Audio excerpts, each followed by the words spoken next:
Hello बच्चों, फिर से स्वागत है आपका मेरे इस चैनल फिजिक्स और मैथ्स बाबा पे। इस लेक्चर सीरीज़ का 7वां लेक्चर हम आज आप लोगों के लिए लेकर आए हैं। लास्ट जो हमारा टॉपिक था उसमें हमने बात करी थी कूलाम के नियम के बारे में, यानी कूलाम्स लॉ के बारे में। तो उसका जो नेक्स्ट टॉपिक हम आज स्टार्ट करेंगे उसी की कंटिन्यूटी में, वो है आपेक्षित विद्युतशीलता या फिर रिलेटिव परमिटिविटी। ये स्टार्ट करने से पहले एक छोटी सी बात जो हमने लास्ट बार क्लास में नहीं करी थी कूलाम्स के लॉ में, पहले वो ख़त्म करते हैं, उसके बाद आगे कंटिन्यू करेंगे। अच्छा, अगर आपको इससे रिलेटेड नोट्स चाहिए तो आपको नीचे डिस्क्रिप्शन में पीडीएफ में हिंदी इंग्लिश दोनों में अवेलेबल होंगे। आप जो भी मीडियम से हैं आप उसके अकॉर्डिंग प्रिपरेशन कर सकते हैं, ठीक है। तो आपेक्षित विद्युतशीलता देखते हैं। इससे पहले मैं आपको बता रहा था कूलाम के लॉ का एक टॉपिक हमारे पास बच गया था। हमने फोर्स पढ़ा था, उसके अंदर K Q1 Q2 upon r square. इस K की वैल्यू 1/4 पाई एप्सिलॉन नॉट भी बोलते हैं कहीं, Q1 Q2 upon r square. Vacuum की परमिटिविटी ऑफ वैक्यूम, निर्वात की विद्युतशीलता है, आवेशों का परिमाण मतलब चार्जेस का मैग्नीट्यूड, और आर उन दोनों के बीच का डिस्टेंस यानी उनके मध्य की दूरी, एफ बल था। सो हम बोल रहे हैं अगर ऐसा हो जाए, इफ ऐसा हो जाए कि Q1 और Q2 दोनों की वैल्यू कितनी हो जाए हमारे पास 1 कूलम हो जाए, और दोनों के मध्य की जो दूरी है वो कितनी हो जाए 1 मीटर। यदि ऐसा हो जाए कि दोनों का परिमाण जो कितना हो जाए 1 कूलम, मतलब मैंने दो आवेश लिए हैं और दोनों का जो आवेशों का जो परिमाण है वो कितना है 1 कूलम है, और दोनों किस पे रखे हुए हैं 1 मीटर की दूरी पर रखे हैं।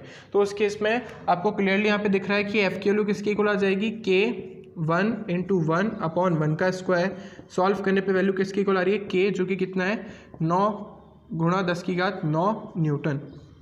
तो इससे हमने क्या सीखा? इससे हमने सीखा कि अगर हम एक कूलाम बिंदु आवेशों के बारे में बात करते हैं जो कि एक दूसरे से 1 मीटर की दूरी पर रखे गए हैं, तो उनके बीच में लगने वाला जो बल है, जो फोर्स है, वो किसके इक्वल आ जाएगा 9 × 10⁹ न्यूटन के। बस ये टॉपिक हमारे पास रह गया था।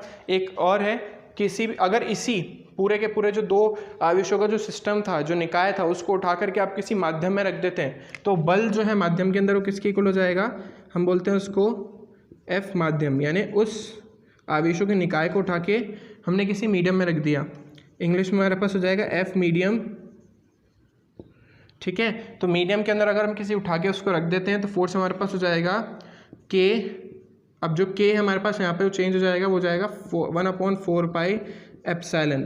अब ये एप्सिलॉन क्या है उसके बारे में हम डिस्कस करेंगे जब हम रिलेटिव परमिटिविटी खत्म करेंगे। इसलिए मैंने इसको इसके अंदर बताया कि जब भी किसी मीडियम में आप किसी भी दोनों चार्जेस के सिस्टम को, निकाय को रख देते हैं तो फोर्स इस तरीके का हो जाता है, ठीक है। यहाँ पे एप्सिलॉन जो है वो किसके इक्वल आएगा?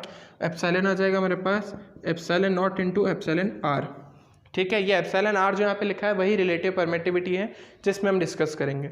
अभी आपको एकदम से चीज़ नहीं समझ आएगी तो पहले इस टॉपिक को स्टार्ट करते हैं तो आपको ये ऑटोमेटिकली समझ आ जाएगा कि किसी मीडियम में किसी चार्ज को रखते हैं तो ये फॉर्मूला कैसे जनरेट होकर आता है, ठीक है। तो स्टार्ट करते हैं इस टॉपिक को। तो चलिए देखते हैं। तो रिलेटिव परमिटिविटी यानी आपेक्षित विद्युतशीलता क्या बोलती है? आपेक्षित विद्युतशीलता रिलेटिव परमिटिविटी बोलती है कि अगर आप दोनों निकाय, ये जो दो आवेशों का जो निकाय है, दो चार्जेस का जो सिस्टम है, उसको उठा के किसी मीडियम में रख देते हैं तो जो फोर्स है, जो पहले वैक्यूम में यानी निर्वात में जो फोर्स लग रहा था और उस मीडियम में यानी उस माध्यम में जो बल लग रहा है, उसके अनुपात को हम क्या बोलते हैं? उसके अनुपात को बोलते हैं हम आपेक्षित विद्युतशीलता। तो बेसिक सा फॉर्मूला हमारे पास, इसको हम बोलते हैं एप्सिलॉन आर। कहीं से क्या आपको K भी मिलेगा, ठीक है।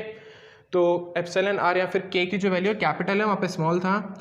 अब मैं एप्सिलॉन आर यूज़ करूँगा ताकि आपको कन्फ्यूजन नहीं हो उस K में और इस केस में, ठीक है। तो एप्सिलॉन आर जिसको हम बोल रहे हैं रिलेटिव परमिटिविटी, AC का सिंबल है, ठीक है, ये इसका सिंबल है एक्चुअली। तो इसकी वैल्यू किसकी इक्वल है? मैंने आपको बताया force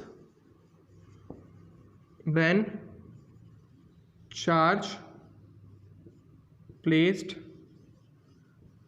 in vacuum upon force between, लिख दीजिए, या फोर्स बिटवीन चार्जेस समझ गए होंगे आप लोग। Force when charge placed in a medium, ठीक है। हिंदी में हो जाएगा मेरे पास जब आवेश निर्वात में हो तब उनके मध्य फोर्स या बल, जब आवेश निर्वात में हो तब उनके मध्य बल, ये पूरा आ जाएगा, अपॉन जब आवेश किसी माध्यम में हो तो उन पे जो लगने वाला बल होगा उसको अपन बोलेंगे। इसका सिंबल कुछ इस तरीके से हो जाएगा, epsilon r equals to force. Vacuum के लिए हम कुछ लिखते नहीं है, चाहे तो आप वैक्यूम लिख लीजिए, अदरवाइज रहने दीजिए। और यहाँ पर आ जाएगा हमारे पास माध्यम यानी मीडियम, ठीक है। तो उसको हम बोल सकते हैं एफ मीडियम, इंग्लिश वालों के लिए मीडियम और हिंदी वालों के लिए माध्यम, ठीक है। सो इसकी फॉर्मूला हमने पढ़ा था 1/4 pi epsilon epsilon naught Q1 Q2 upon r square. इसके लिए मैंने आपको बताया 1/4 पाई एप्सिलॉन नॉट की जगह एप्सिलॉन आ जाता है Q1 Q2 upon r square. ये पूरी टर्म कैंसिल हो रही है, 4 पाई से 4 पाई कैंसिल हो रहा है, हमें वैल्यू वाली 1/एप्सिलॉन नॉट अपॉन 1/एप्सिलॉन सॉल्व करने पे आ जाएगा epsilon r equals to epsilon upon epsilon naught. यहाँ से आपको दिख रहा होगा कि जो हमारे पास एप्सिलॉन की वैल्यू है किसकी इक्वल है, epsilon naught into epsilon r, ठीक है।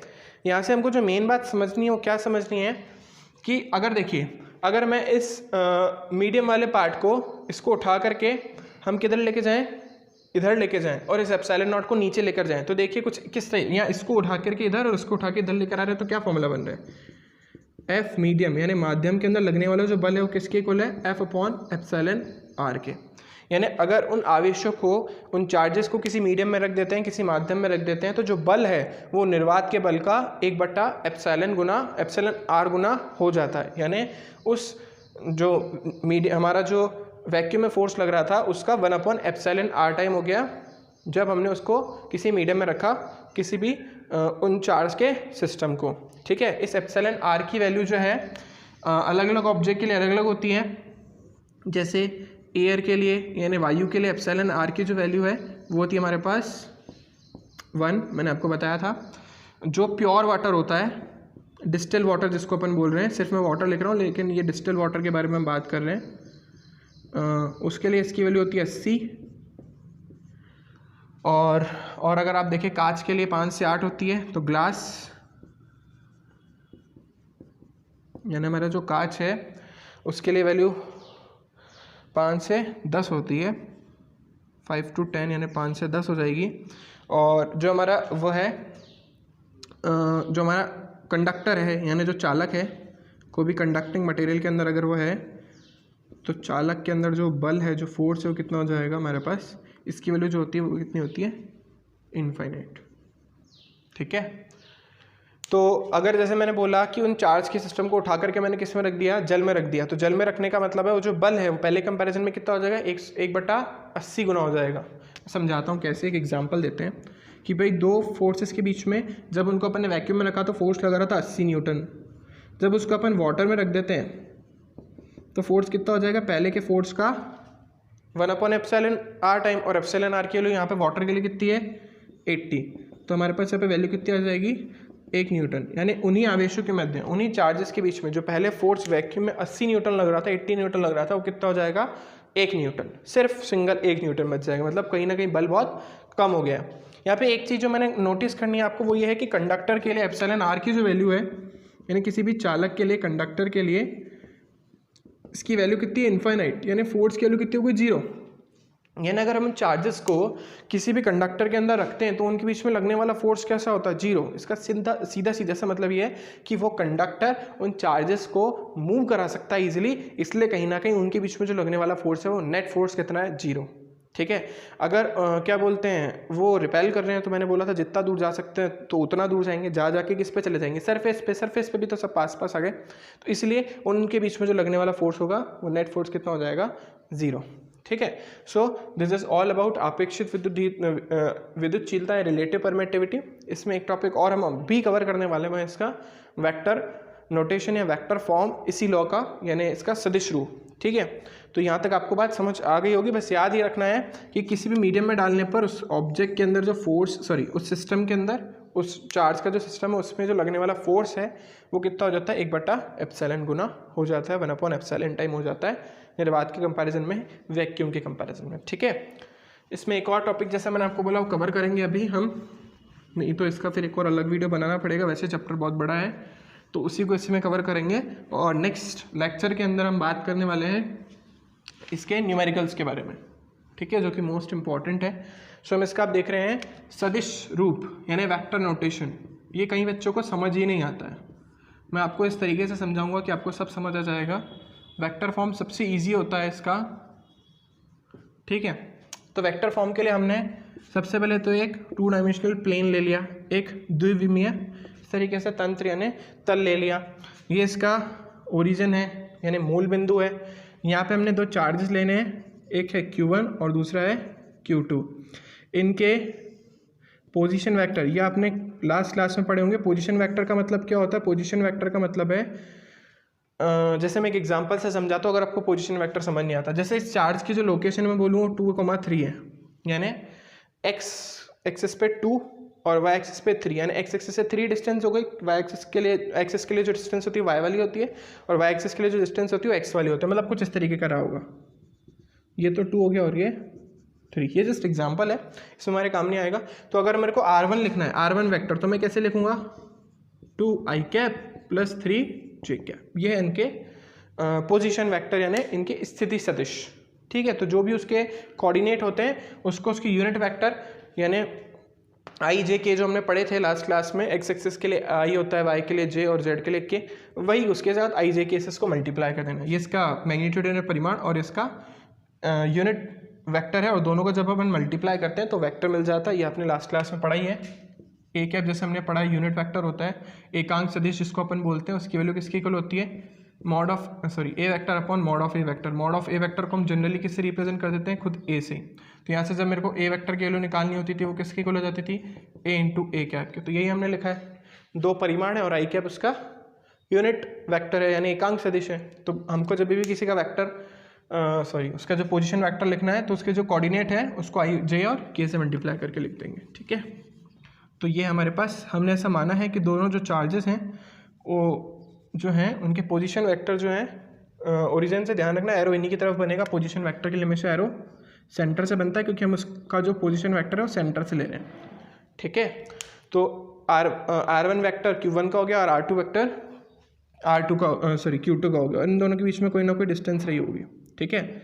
और वो जो डिस्टेंस है वो r है, और उस r के लॉन्ग जो वेक्टर है वो भी अपन फाइंड आउट करेंगे हमारी रिक्वायरमेंट के अकॉर्डिंग। तो हम यहाँ पे दो चीज़ों के बारे में बात करने वाले हैं। अच्छा, दोनों चार्जेस मैं ऐसा मान के चल रहा हूँ कि दोनों चार्जेस लाइक चार्जेस हैं, समान आवेश है, तो एक दूसरे के ऊपर प्रतिकर्षण बल लगाएंगे। इसके ऊपर प्रतिकर्षण बल लगेगा यहाँ पर और इस पर प्रतिकर्षण बल लगेगा यहाँ पर। इस Q1 के ऊपर प्रतिकर्षण बल लगा कौन रहा है? Q2। तो इसको अपन लिखेंगे कैसे? F12 vector. और इस Q2 पे कौन फोर्स लगा रहा है? Q1 लगा रहा है, तो इसको अपन लिखेंगे F21 वेक्टर। अभी हम लिखते कैसे हैं? बहुत सिंपल है। जब मैं लिख रहा हूँ 1 और 2 तो आपको पीछे से पढ़ना है। ये आ जाएगा हमारे पास फ्रॉम यानी ये लगाने वाला, और ये 2 जिस पर लग रहा है, तो आप पीछे से लर्न करें from 2।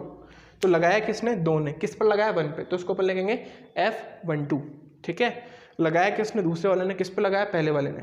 Force on 1 due to second, English में तो सीधा सीधा ही है force on 1 due to second, लेकिन हिंदी में उल्टा होता है, पहले आवेश पर दूसरे आवेश के कारण पहले आवेश पर लगने वाला बल। हिंदी में हम पीछे से चलते हैं, तो दूसरे के कारण पहले पर लगने वाला बल, और इंग्लिश में आगे से चलना है आपको, force on 1 due to second. आप तो सिंपल याद रखिए, 2 का मतलब फ्रॉम, पीछे वाले का मतलब फ्रॉम है, और आगे का मतलब 2 है, दूसरे वाले से पहले वाले पे लग रहा है। और F2 का मतलब है पहले वाले से किस पे लग रहा है? दूसरे वाले पे। F21 पहले वाले से किस पे लग रहा है? दूसरे वाले पे, ठीक है। तो उसको हम साइड में लिख देते हैं ताकि आपको ये चीज़ कंफ्यूज नहीं करे कभी। F12 का मतलब क्या है? ये तो हो गया हमारे पास फ्रॉम, और ये हो गया हमारे पास 2, ठीक है।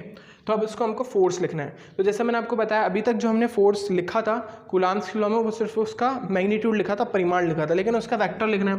तो जैसे मैंने आपको समझाया कि अगर किसी भी वेक्टर को लिखना है तो हम क्या करते हैं? उसके परिमाण को उसके यूनिट वेक्टर यानी एकांक सदिश से मल्टीप्लाई कर देते हैं, उसके मैग्नीट्यूड को उसके यूनिट वेक्टर से मल्टीप्लाई कर देते हैं, तो हमको वेक्टर मिल जाता है। तो हम यहाँ पे किसके बारे में बात करें? हम बात करें F12 वेक्टर के बारे में।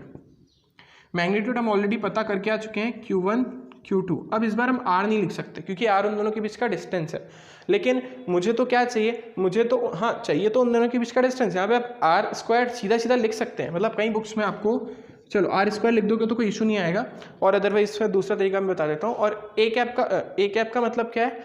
उसके अलॉन्ग जो यूनिट वेक्टर है, जो एकांक सदिश है वो। तो F12 के अलॉन्ग जो यूनिट वेक्टर लगेगा वो कुछ इस तरीके का बनेगा। ये F12 के अलॉन्ग यूनिट वेक्टर है, उसकी डायरेक्शन कुछ इसी के अलॉन्ग होगी, क्योंकि फोर्स की डायरेक्शन यही है।